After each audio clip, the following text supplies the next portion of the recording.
Volvemos entonces para continuar con esta historia de la incorporación del vibráfono a la música del tango. Let's resume our investigation, following the tracks of the vibraphone in the history of tango music. In this episode, we'll zoom in on the Argentine tango composer Osvaldo Fresedo, who gave this instrument an important place in his music. Vamos a tratar de abordar entonces a Fresedo como compositor que le da un lugar importante a este instrumento. Y sí, es el primero que lo incorpora a la orquesta de tango. Recibió sus influencias aparentemente del jazz y de la música clásica. Él viajaba bastante a Estados Unidos y en uno de sus viajes... Indeed, he was the first to introduce the vibraphone to the tango orchestra. He traveled a lot to the United States and was inspired by jazz and classical music. After one of his trips, he came back with the vibraphone. In Argentina, he incorporated this instrument and the harp into the orchestra. He primarily used the vibraphone's distinct vibrato to resolve musical phrases and to create an atmospheric sound. As I mentioned in the last episode, the vibraphone has resonator tubes to amplify the sound. The tubes contain flat metal discs that can be rotated with the help of an electric motor. This creates the distinct vibrato sound. The speed of the motor can be adjusted for a slower or faster vibrato. In Fresedo's time, the vibraphone was always played with the motor on, which might seem tiring now, but at the time it was all the rage.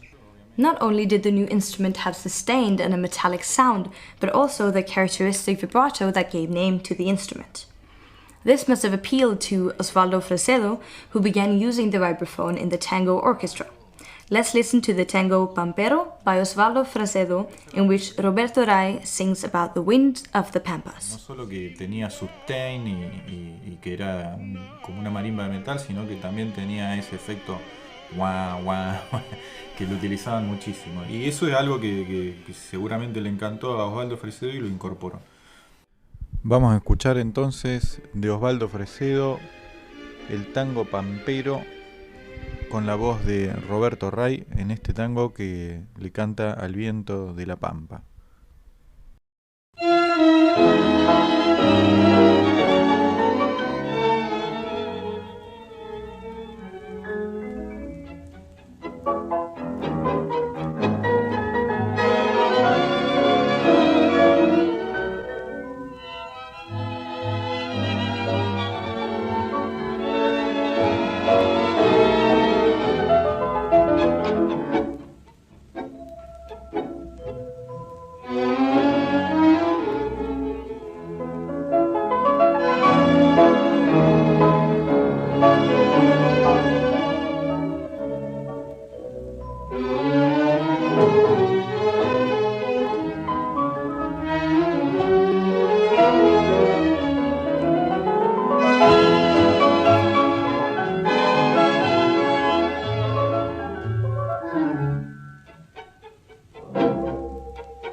Soplo de nuestro espíritu indomable, viento vagual, aliento de salud, alma de nuestra tierra inigualable, respiración de América del Sur, grito de la llanura que reclama su fiera y orgullosa soledad, sos viento de una estirpe que proclama la altivez de su ruda libertad.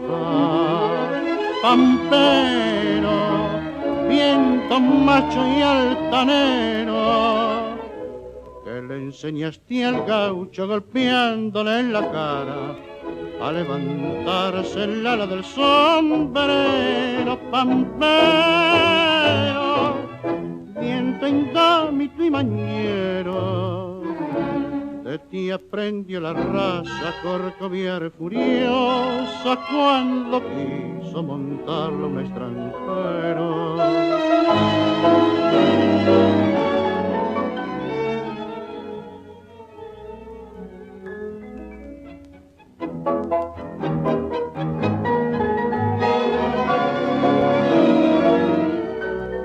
Grito de la llanura que reclama fiera y orgullosa soledad, sos viento de una estirpe que proclama la altivez de su ruda libertad. Osvaldo Fresedo fue uno de los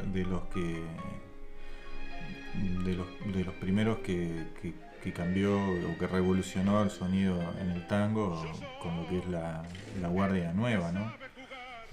Con estas cuestiones de que incorpora nuevos sonidos, también fue de los primeros en incorporar la percusión también. Osvaldo Fresedo revolutionized the sound of tango in the era called Guardia Nueva.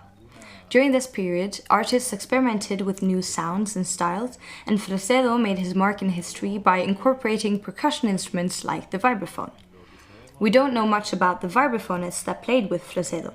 The first name that appears is Salin Escúrez, or Salomon Escúrez, about whom we don't know much other than the fact that he was an immigrant. As we've said, there aren't many records of these musicians, but names that follow are De Luca and Fortunato Pugliano, who both played the drums in addition to the vibraphone. The last of Fresedo's known vibraphonists is Matteo Juan Giaruso. También a Fortunato Pugliano, también, vibráfono y batería. Matteo Juan Giaruso, interpretaba vibráfono solamente. Y eso es la data que tenemos de los vibrafonistas que tocaron con Fresedo. O sea, en esta época esos vibrafonistas tenían que desarrollar su técnica These vibraphonists had to develop their own technique, right? Create a sound that could blend in with the rest of the orchestra. This had never been done before. Nunca se había hecho. Nunca se había hecho. Lo incorpora Fresedo como eso, como un sonido atmosférico, de fantasía, porque ahí también nace el tango sinfónico. Esto de incorporar, como incorporó el arpa, amplían la línea de violines, incorporan chelos también. Se agranda mucho más la orquesta que antes. No one had done this before. Fresedo's use of the vibraphone to create this imaginative sound gave life to El Tango Sinfónico, the symphonic tango. He also incorporated the harp into the orchestra and extended the string section by adding more violins and introducing the cello, which in turn increased the size of the orchestra. Fresedo rarely used the vibraphone for melodic purposes, but rather to conclude and highlight phrases with its distinct sound. It was more about adding color to the soundscape. Now, let's listen to Vida Mía by Osvaldo Fresedo in the version arranged for a single vibraphone. Entonces, vamos a escuchar de Osvaldo Fresedo, Vida Mía.